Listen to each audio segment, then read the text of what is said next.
Welcome to part 2 of the computer science video.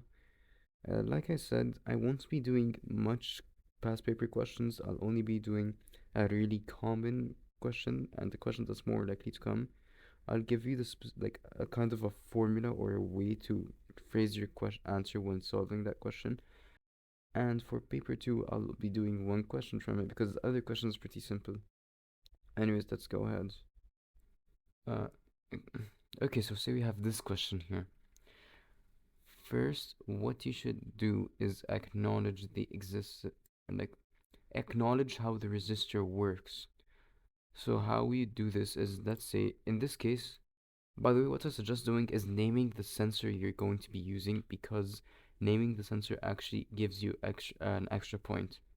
So in this case, the best sensor to use is a proximity sensor because it's trying to see when it reaches a fence. Because if you use infrared, let's say, a fence doesn't emit any heat usually, like it doesn't emit any heat, so it's not gonna help.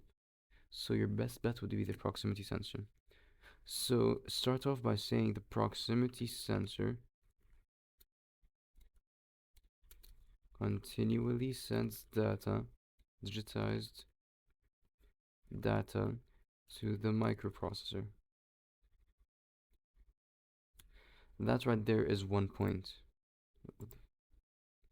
Next up, what you need to do, okay, then what you do is what what you should do next is state the fact that the microprocessor then compares this data to a saved value. So the microprocessor then sends or then compares this value to a stored value. Then what you should say is like give the two like give what should happen if it falls within a proper range and when it does not fall within a proper range. So let's say in this case you want it so when the fence falls within a range of, let's say, 10 centimeters, it turns a certain amount of degrees, otherwise it doesn't. So what you can say here is if the data is says that the robot is more than 10 centimeters away from any fence, it will continue to plant seeds.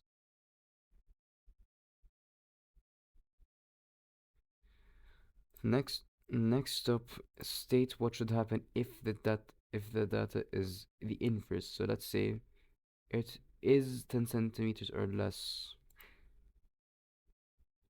So if the data says that the robot is 10 centimeter or closer to that of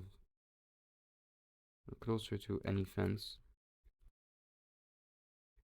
it will then send a signal to an actuator,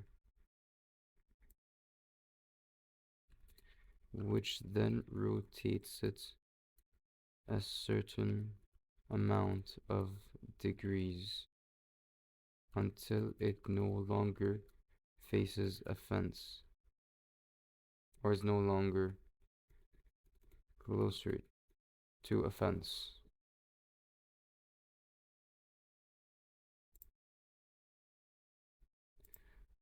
Then last but not least, you should say that this process is continuously repeated until the system is turned off. So this should be this should get you the full marks in for this question. But now let's generalize this answer. First, the named sensor continually sends digitized data to the microprocessor. Then the microprocessor then compares this value to a stored value. You'll always use this sentence whenever you whenever you're answering this question. Then for this one, instead of saying if the, then to generalize this one, then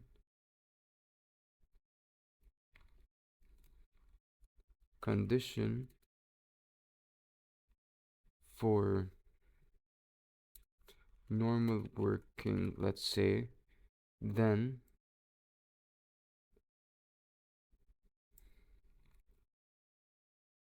say it will then normal action. Then here, if the data is condition for abnormal working, then it will send a signal to an actuator, which then normal or action that returns back to normal. Then the process is continuously repeated until the system is turned off. So this sentence and this sentence will always stay the same. Here, the named sensor means that you are naming a specific sensor. Okay, so let's say that the condition for the normal working is nothing, let's say. Or like when it reaches the normal working condition, then it will do nothing, let's say. What you do is get rid of this whole thing, and you say this, you get one mark, say do this, and specify by how much or by what order of magnitude this action is done by. So let's say it's filling up a water bottle.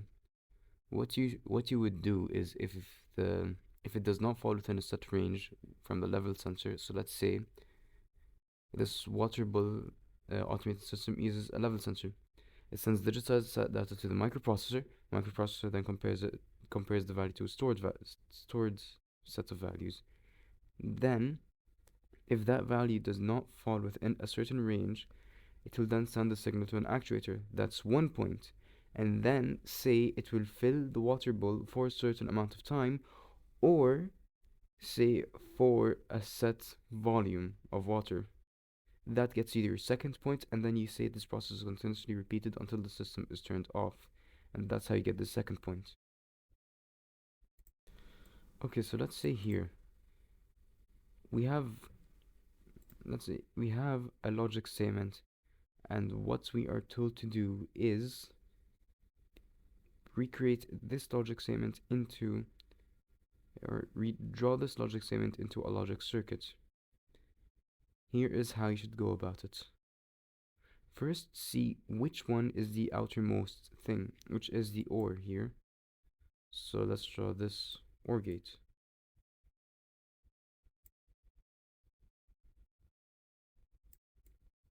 Next up, it's connected to a NOT A, and then this whole thing, but we won't focus on that for now.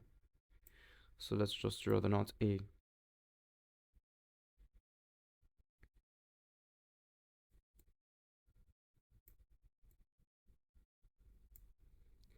Next up, we have B NAND, then this whole thing.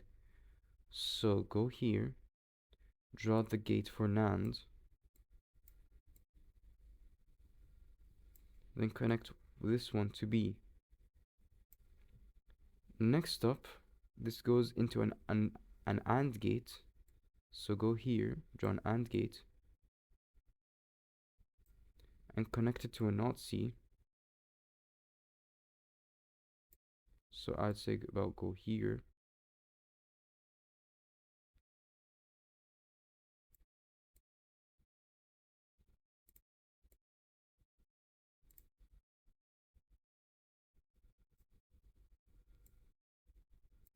Now this other thing connects to this thing, so B or C. So jump over here, then draw the OR gate. Connect this one here, then connect this one here. And this should be the correct logic circuit. Now we are told to name one logic gate that is not included in this given logic statement. So let's just list the logic gates that we do know. We have the not, and, NAND, or, XOR, and or NOR. So let's see which one of these is not in this statement. So we can get rid of not, we can get rid of or, and NAND, leaving us with either XOR or NOR. So let's just write NOR here, let's say. Basically just draw the truth table for this logic statement or logic circuit. So first let's do B or C. So B or C. Then draw the line from here to there. You will write one for whenever either B or C is true. So here's a 0, 1, 1, 1, 0, 1, 1, and 1. We'll call this J so we can refer to this easily instead of having to write B or C again. Now we have not C.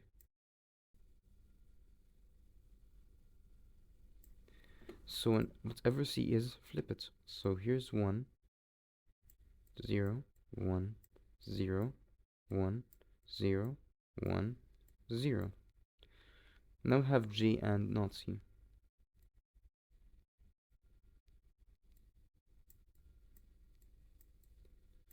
So what that means is whenever J and not C is equal to 1, that means that this is a 1. So is 1 and 0, so 1 and 0, 0, 0, 1, 0, 1, 1, 1, 0, 0, 0, 0, 1, 1, 0, 0, 0, and 1, and then 0. Next up we have, so let's just call this one K, and now we have NAND B, so K, NAND B, so we draw the dot for AND, B, then draw the line.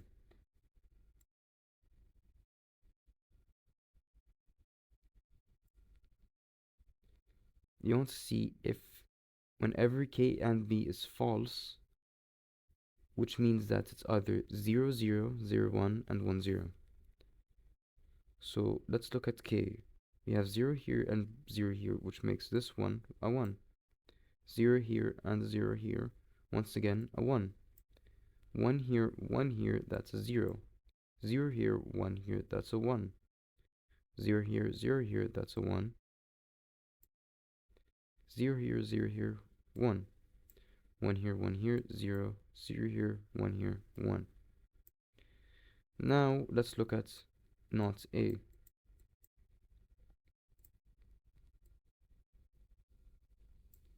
So not A essentially just flip it again. So we have 1, 1, 1, 1, 0, 0, 0, 0. Last but not least, let's name this one L. And then we have the final thing, L or not A. So whenever L is equal to 1, A should equal to L. Whenever is L and A not A equals to 1, so either one have to equal to 1. So let's get A out of the way first.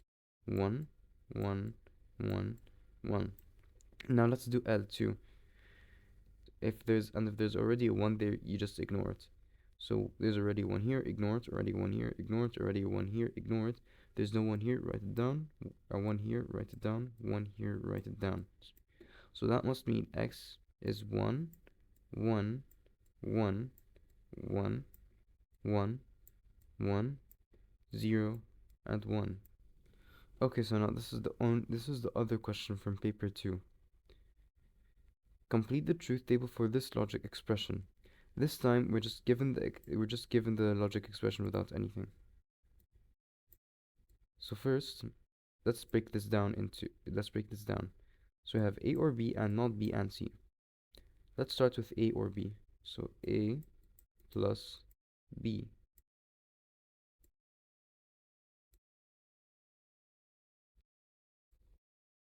So we'll just do this real quick. So we have 0 here, 0, 1, 1, 1, 1, 1, and then a 1. Next up we have not B, so that just means flip B whenever, just flip whatever B is. So 1 1 0 0 1 1. I did not need to make I did not mean to make that one that long. 1 0 0. Now we do B, not B, and C.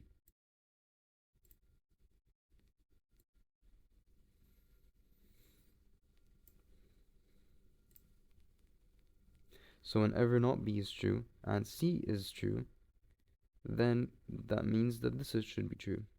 So 1 and 0 0 1 1 1 0 0 0 0 1 0 1 0 0 1 1 1 0 1 1 1 0 0 then 0 1. Now we have to say this and this. So whenever these two are true, then that gives the output of 1 there. And you notice that there's only one time where they're both 1, which is here. And everything else must be 0. And that's all I can really do for the IG past papers. What I suggest doing if you don't understand the question is either looking that past paper question up on YouTube or just read the book. Good luck with the exams.